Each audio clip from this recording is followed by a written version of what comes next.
चलिए, तो पिछले क्लास में साइक्लोट्रॉन के बारे में पढ़े थे। साइक्लोट्रॉन का परिचय हो गया था, सिद्धांत भी हो गया है। ठीक है, आज हमको बनावट क्रिया विधि उपयोग लिखना है। तो देखिए, बनावट में बताया गया था कि दो आपको मैग्नेट लेना है, नॉर्थ पोल साउथ पोल, बीच में डीज रहेगा। उसके बाद एचएफ ऑसिलेटर होता है, हाई फ्रीक्वेंसी ऑसिलेटर होता है। तो बनावट में डायग्राम है।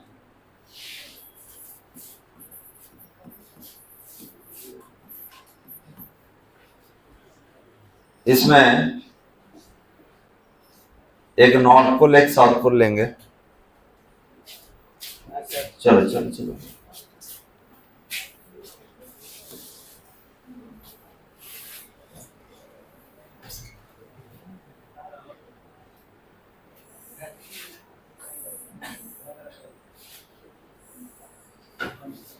और इसके बीच में डीज होता है।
देखिए, यही डायग्राम है, लेकिन आप स्पेस छोड़ दीजिए।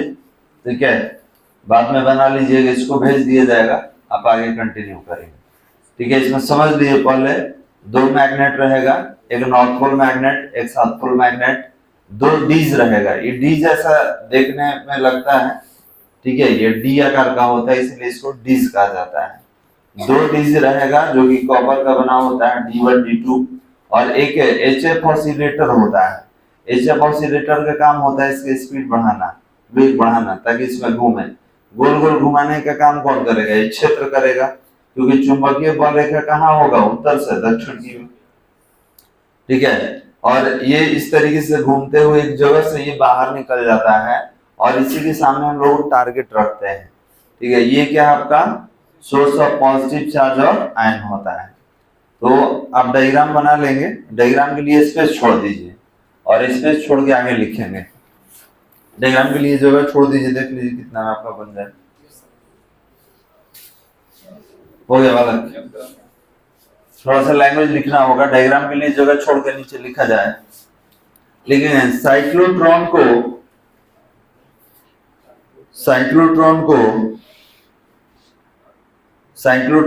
चित्र में दिखलाया गया है। साइक्लोट्रॉन को चित्र में दिखलाया गया है। इसमें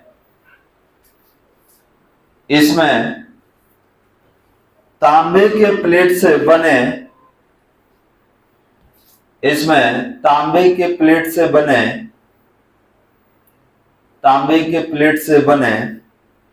दो अर्धवृत्ताकार,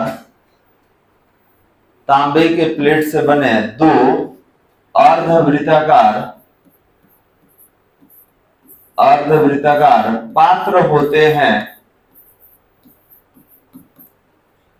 तांबे से बने 2 अर्धवृत्ताकार पात्र होते हैं जो डी अक्षर जैसे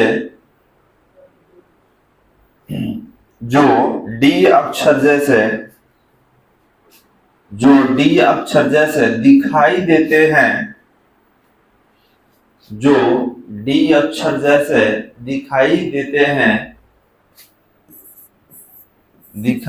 हैं, जिन्हें डीज कहा जाता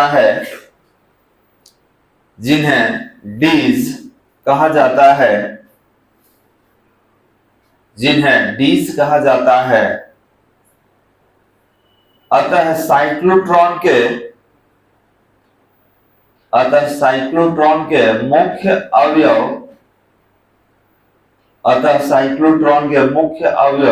निम्न हैं।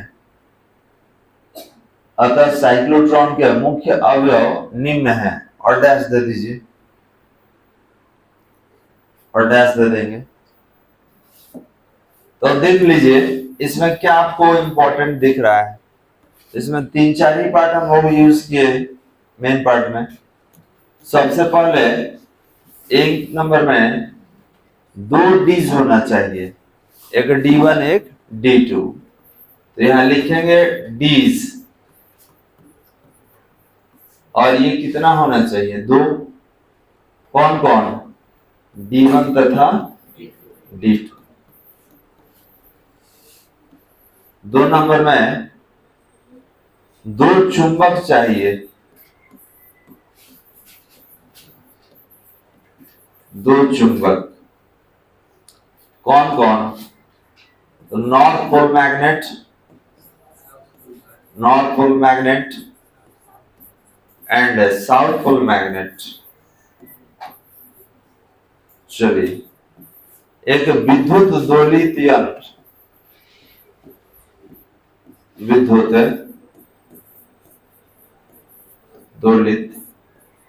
यंत्र, इसको HF ऑसिलेटर कहा जाता है। यही 3 मेन पार्ट है इसका, लिख लीजिए आप। 2 डीज होना चाहिए, D1 तथा D2। इसके बाद 2 चुंबक होना चाहिए, north pole magnet and south pole magnet, और 2 डीज होना चाहिए।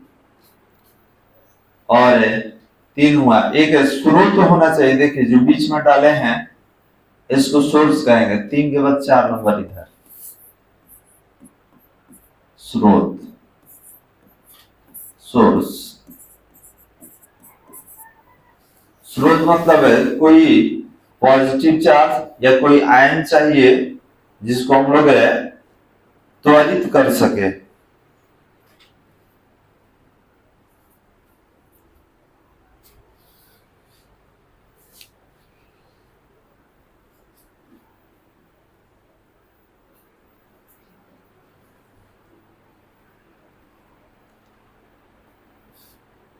अब यहां से क्रिया विधि की ओर आगे बढ़ेंगे हम लोग।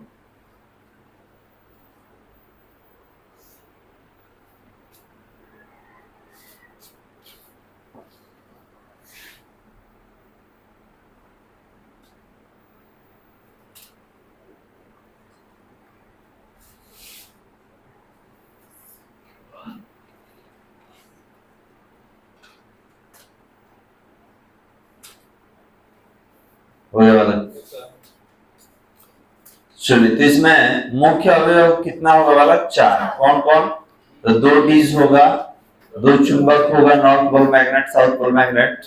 इसके बाद विद्युत दोलित यंत्र, हाई फ्रीक्वेंसी ऑसिलेटर होगा, और उसके बाद स्रोत होगा, सोर्स होगा। अब इसके क्रिया विधि के बारे में लिखना है कि काम कैसे करेगा। क्रिया विधि लिखकर डैश दिया जाए, क्रिया विधि लिखकर डैश दिया जाए। बोले जब बालक लिखेंगे क्रिया विधि लिखकर डैश दीजिए, तो पैराग्राफ चेंज करके लिखेंगे डीज के केंद्र पर स्थित डीज के केंद्र पर स्थित है, आयन स्रोत, डीज के केंद्र पर स्थित आयन स्रोत, इससे उत्सर्जित, आयन स्रोत इससे उत्सर्जित, आयन स्रोत इससे उत्सर्जित आवेशित कण, इससे उत्सर्जित आवेशित कण अर्धवृत्तीय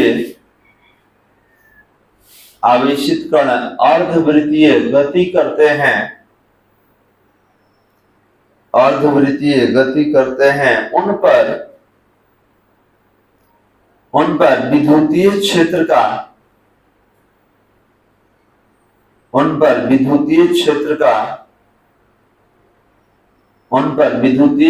का कोई प्रभाव नहीं पड़ता,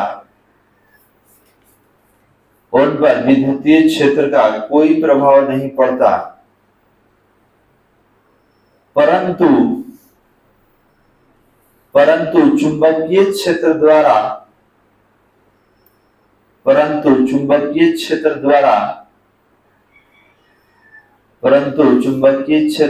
ये वृत्तीय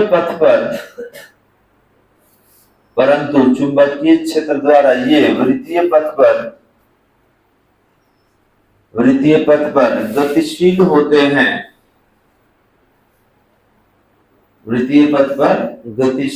हैं, जब आवेशित कण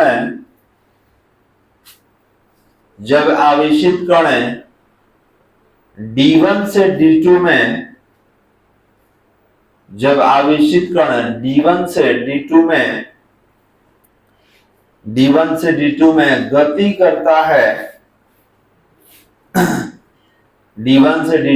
गति करता है, तो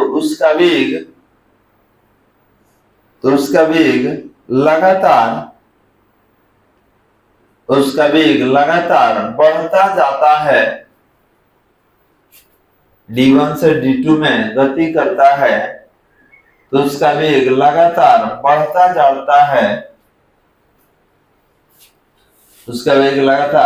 जाता है, अब देखिए D1 से अगर D2 में आ गया तो फिर D2 से कहां जाएगा, D1 में, फिर उधर से इधर आएगा तो फिर इधर से इधर जाता है, बार बार गोल गोल घूमते रहेगा, ठीक है। और लास्ट में जब ज्यादा त्वरित हो जाता है तो बाहर भी निकल जाएगा।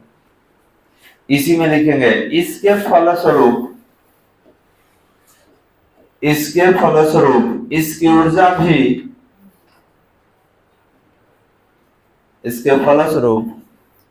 ऊर्जा भी बढ़ जाती है, मतलब ये गोल गोल घूमता है, इधर से उधर जाता है, तो इससे क्या होगा, इसका ऊर्जा बढ़ जाएगा। पैराग्राफ चेंज करके लिखा जाए, जब वृत्तीय पथ की, पैराग्राफ चेंज करके लिखेंगे, जब वृत्तीय पथ की त्रिज्या लगभग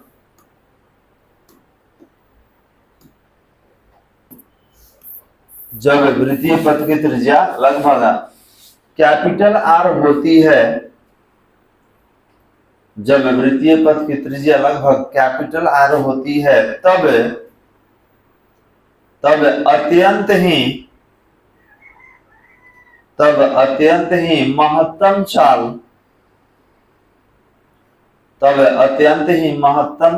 प्राप्त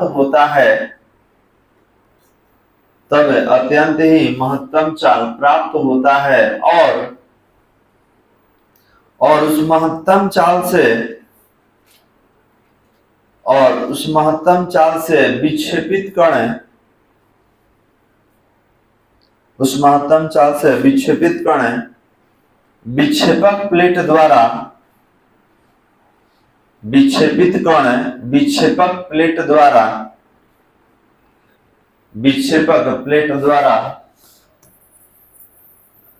विक्षेपक प्लेट द्वारा देखिए इधर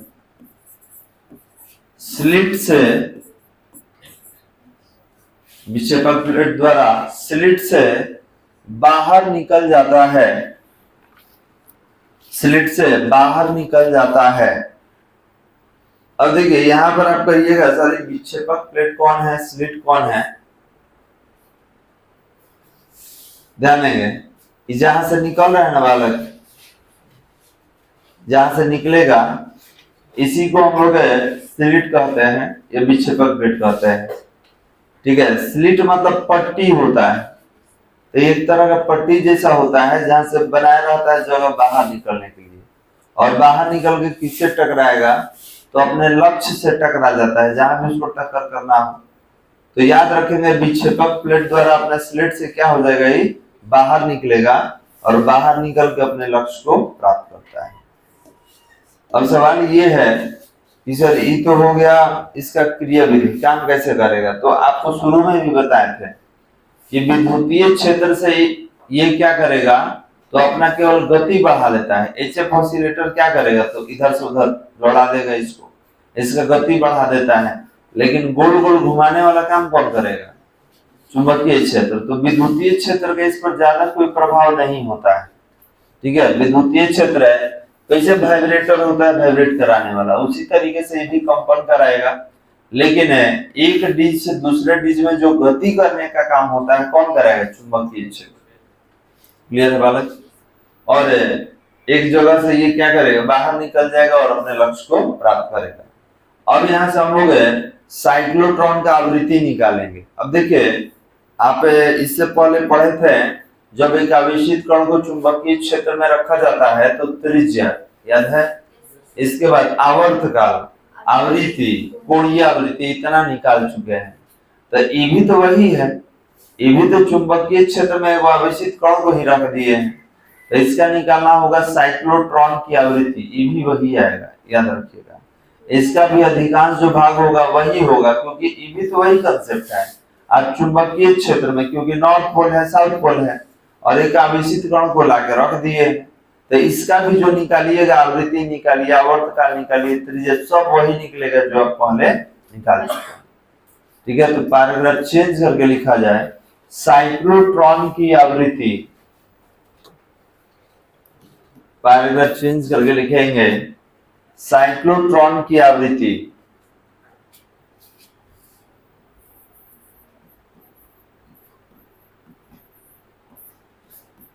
साइक्लोट्रॉन की आवृत्ति हो गया वाला। तो अब बताइए आवृत्ति डायरेक्ट निकल जाएगा, पहले क्या निकालना पड़ेगा? त्रिज्या, तब आवर्तकाल, तब आवृत्ति। ठीक है, बोले थे ना कि कोई पूछ देगा लास्ट वाला तो शुरू से निकालना पड़ेगा, तो यहाँ भी क्या करेंगे शुरू से निकालेंगे, पहले त्रिज्या फिर आवर्तकाल और उसके बाद आवृत्ति लिखेंगे पैराग्राफ चेंज करके। यहाँ आवेशित कण को, यहाँ आवेशित कण को वृत्तीय गति के लिए, यहाँ आवेशित कण को वृत्तीय गति के लिए, आवेशित कण को वृत्तीय गति के लिए आवश्यक अभिकेंद्रक बल, वृत्तीय गति के लिए आवश्यक अभिकेंद्रक बल, आवश्यक अभिकेंद्रक बल चुंबकीय बल से, आवश्यक अभिकेंद्रक बल चुंबकीय बल से प्राप्त होता है, आवश्यक अभिकेंद्रक बल चुंबकीय बल से प्राप्त होता है, चुंबकीय बल से प्राप्त होता है। अब देखिए दोबारा यहां लिखेंगे कि चुंबकीय बल किसके बराबर था, याद है? अभिकेंद्रक बल,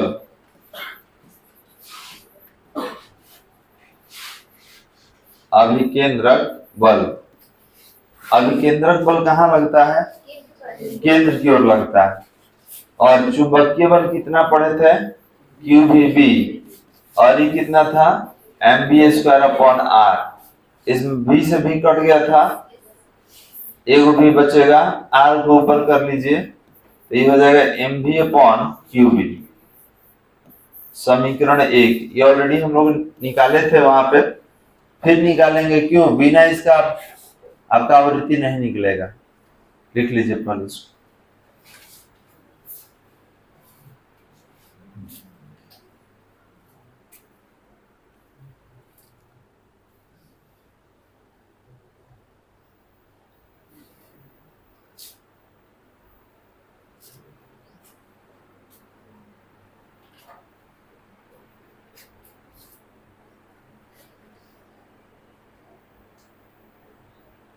हो गया वाला। तो वही होगा जो हम लोग पीछे निकाले थे, वही सारा डाटा है।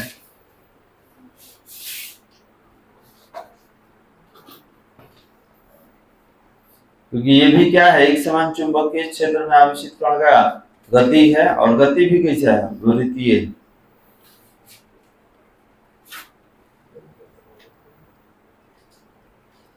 हो गया वाला। चलिए नेक्स्ट लिखेंगे इसके नीचे, यदि आवर्तकाल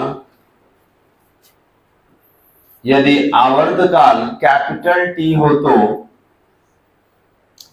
यदि आवर्तकाल कैपिटल टी हो तो, यदि आवर्तकाल कैपिटल टी हो तो, अब ये बताइए कि आवर्तकाल मतलब समय होता है, तो कह रहे हैं कि एक चक्कर लगाने में कितना समय लिया होगा, तो समय बराबर दूरी बटा 4। ठीक है, यहाँ समय बराबर हो जाएगा दूरी बटा 4। तो ये बताइए कि अगर कोई वृत्तीय पथ पे एक चक्कर घूम गया तो कितना चल दिया, 2πr, और चाल भी है ना जी। अब इसमें 2πv को अलग कर लीजिए, r को आप अलग कर लेंगे, तो t इक्वल टू 2π/v, और r का वैल्यू यहाँ पे दिख रहा है हमको, mv/qv। अब यहाँ v से v कैंसिल हो जाएगा, तो t इक्वल टू 2πm/qv। समीकरण नंबर 2, ये आपका आवर्तकाल हो गया वाला। अब आवृत्ति निकल जाएगा आराम से। देखिए इसको जल्दी,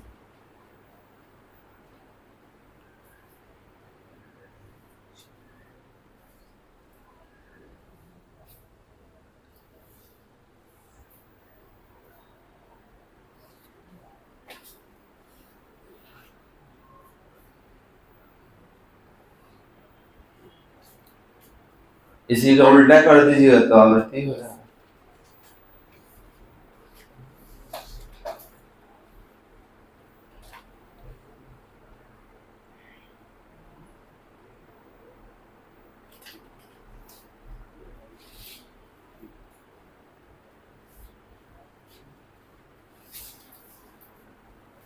हो गया वाला।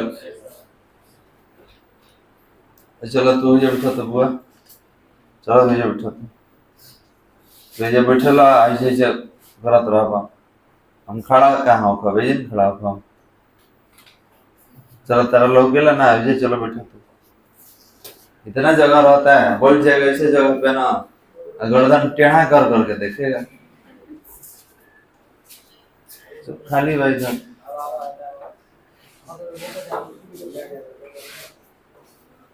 चलिए बैठिए आराम से, सामने नहीं बैठे, टेढ़ा बैठ जाएगा, ऐसे करेंगे सर तनी इधर हो जाइए, उधर हो जाइए, जगह ये पर्याप्त, तो बैठो सामने। हो गया वाला। हम समझते हो क्या बैठता है, सब देखने के लिए कौन आया कौन गया, एकदम सामने से एकदम हवा लेने के लिए बैठता है। मत धन हो जाए तारे के तू रख ले बाबू जाए, बैठिए तारा बानी लिखे ना। हो गया वाला। आवृत्ति निकालना है तो क्या होता है, आवर्तकाल का व्युत्क्रम होता है। लिखेंगे यदि आवेशित कण की आवृत्ति, यदि आवेशित कण की आवृत्ति, यदि आवेशित कण की आवृत्ति न्यू हो तो, यदि आवेशित कण की आवृत्ति न्यू हो तो, न्यू देखे हैं कैसे लिखा जाता है जी, इस तरीके से न्यू हो तो। अब देखिए क्या, आवृत्ति जो होता है ये आवर्तकाल का व्युत्क्रम होता है। अभी तो ये निकाले थे, 1/2πm था और QB था, सीधा कर दीजिएगा तो ये दोनों ऊपर चला जाएगा, ये हो जाएगा QB/2πm। समीकरण कितना दे दिया जाए, 3 दे दिया जाए, 2 निकाल चुके हैं। अब एक चीज ध्यान देंगे, इतना तो बता दिए थे, लेकिन अब यहाँ पे आपको सिखाएंगे गतिज ऊर्जा निकालने के लिए, क्योंकि जब आवेशित कण डीज में घूमेगा तो उसका ऊर्जा बढ़ जाता है जी, तो कितना गतिज ऊर्जा होगा जिससे जाकर टक्कर करेगा, वही हम लोग निकालेंगे। इसको लिख लीजिए।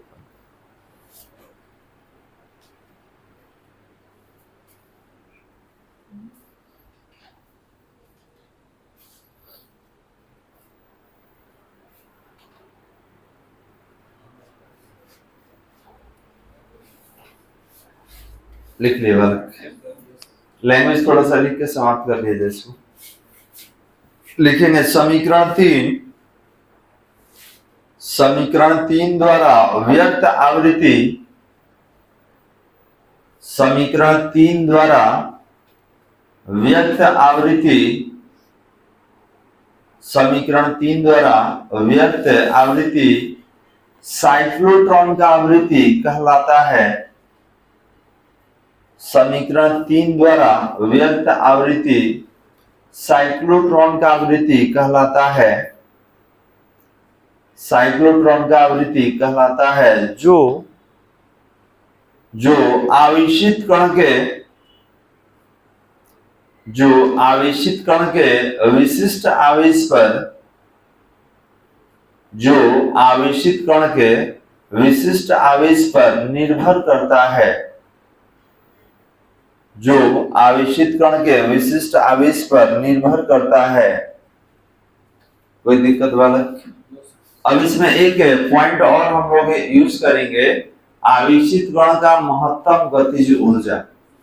ठीक है, यहां तक तो पीछे भी पढ़ चुके हैं, ठीक है, आप नहीं भी लिखते तो पीछे हो चुका है ये सारा। अब हमको निकालना है वही आपका महत्तम गतिज ऊर्जा। तो गतिज ऊर्जा कितना होता है, हाफ mv² होता है, पढ़े ना। काइनेटिक एनर्जी गतिज ऊर्जा होगा आपका हाफ mv²। तो एक काम कीजिए, देखिए तो आर वाले में भी आया था कहीं भी, अब वह भी निकाल के यहाँ रख देंगे, है ना जी। आर वाले में, त्रिज्या वाले में भी था हमारे पास, तो वहीं से भी वाला वैल्यू निकाल के यहाँ रख दिया जाएगा, निकल जाएगा रिजल्ट। तो लिखेंगे पैराग्राफ चेंज करके, आवेशित कण की महत्तम गतिज ऊर्जा, आवेशित कण की महत्तम गतिज ऊर्जा, आवेशित कण की महत्तम गतिज ऊर्जा, और डैश दे दीजिए, आवेशित कण की महत्तम गतिज ऊर्जा हो गया वाला, महत्तम गतिज ऊर्जा। इसको हम लोग मैक्सिमम काइनेटिक एनर्जी कह सकते हैं। तो ये बताइए कि आर बराबर, पहले लिखेंगे, हम जानते हैं, क्या जानते हैं, तो आर बराबर कितना, mv/, अब इसमें मतलब क्यू भी सब इसी में हो जाएगा, भी ऊपर निकलो बता रहा है, इसमें भी निकालना है जी, भी निकालिएगा तो क्या होगा, QBr, m नीचे आ जाएगा। चलिए ये वेग मिल गया। और ध्यान देंगे महत्तम आप निकाल रहे हैं, तो ये बताइए कि जो महत्तम निकालिएगा आते हैं डायग्राम में, तो याद रखेंगे महत्तम मतलब केंद्र से बड़ा वाला दूरी लेंगे, त्रिज्या, क्योंकि छोटा वृत्त से ना बड़ा बना होगा, पहले छोटा वाला घेरा में घुमा होगा, फिर उससे बड़ा, फिर उससे बड़ा। तो जब महत्तम गतिज ऊर्जा कहिएगा तो ये अंतिम वृत्तीय पथ पे चलेगा जी, एकदम किनारे किनारे चलेगा। तो किनारे किनारे चलेगा, तो जो त्रिज्या हम लोग छोटा आर लिखते थे, अब क्या लिखेंगे, बड़ा आर, क्यों, महत्तम है। तो यहां लिखेंगे महत्तम होने के लिए, महत्तम होने के लिए जो आर था इसको बड़ा आर लिखेंगे, और जो वेग है ये वेग क्या होगा, भी महत्तम हो जाएगा, मैक्सिमम। मतलब भी लिखना है, लेकिन भी के साथ महत्तम लिख देना है, मालूम चल जाएगा। अब यहां से यहां तक पहुंची, अब सब वैल्यू उठा के कहाँ रखेंगे, तो सारा वैल्यू रखा जाएगा अभी काइनेटिक एनर्जी वाला है हाफ mv² में, फिर रिजल्ट देखेंगे क्या रहा है। तो कैपिटल आर में क्यों कन्वर्ट किए, ये समझने के लिए ये हमारा जो दूरी होगा वो मैक्सिमम होगा।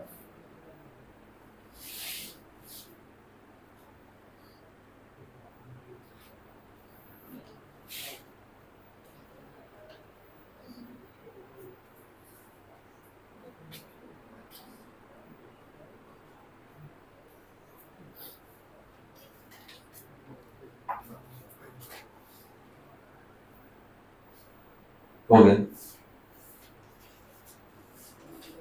आगे बढ़ा जाए। चलिए, तो जो निकालना है वो निकाला जाए, क्योंकि अब तो सारा डेटा सामने है। यहाँ लिखेंगे मैक्सिमम काइनेटिक एनर्जी, महत्तम गतिज ऊर्जा, काइनेटिक एनर्जी मैक्सिमम, समझ में आ जाएगा ना, मैक्स लिख देंगे तो ये होता है हाफ mv², हाफ mv²। ठीक है, तो ये कौन सा है वेग, तो महत्तम वेग होगा। तो बताइए, हाफ हो गया, m हो गया, और v² है, तो v देखिए ये सब निकाले यहाँ, तो ये सब का स्क्वायर कर करके लिखिएगा, q², b²। अच्छा, ये छोटा r को बड़ा ना बदल देंगे जी, ठीक है, तो er² हो जाएगा और अपॉन m²। तो एगो m से एगो m तो कैंसिल हो जाएगा, यहाँ पे ध्यान देंगे, यहाँ m टू m कैंसिल हो गए क्योंकि स्क्वायर है। तो ये कितना बचेगा वाला, kinetic energy maximum,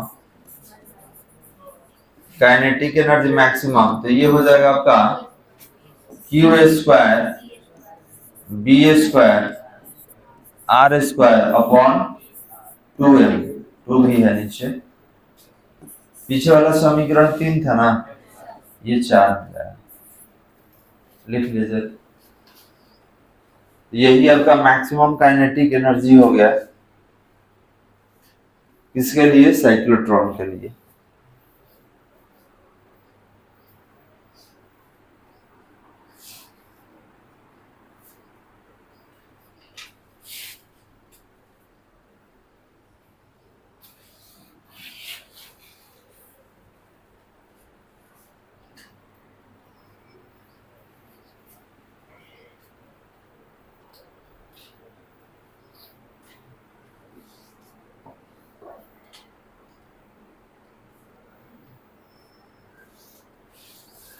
capital R में क्यों कन्वर्ट किया गया है, क्योंकि त्रिज्या महत्तम हो जाएगा, अंतिम गणितीय पद पे रहेगा ना जी, तो हम लोग त्रिज्या को मैक्सिमम कर लेंगे, वेलोसिटी भी क्या होगा, मैक्सिमम ही होगा।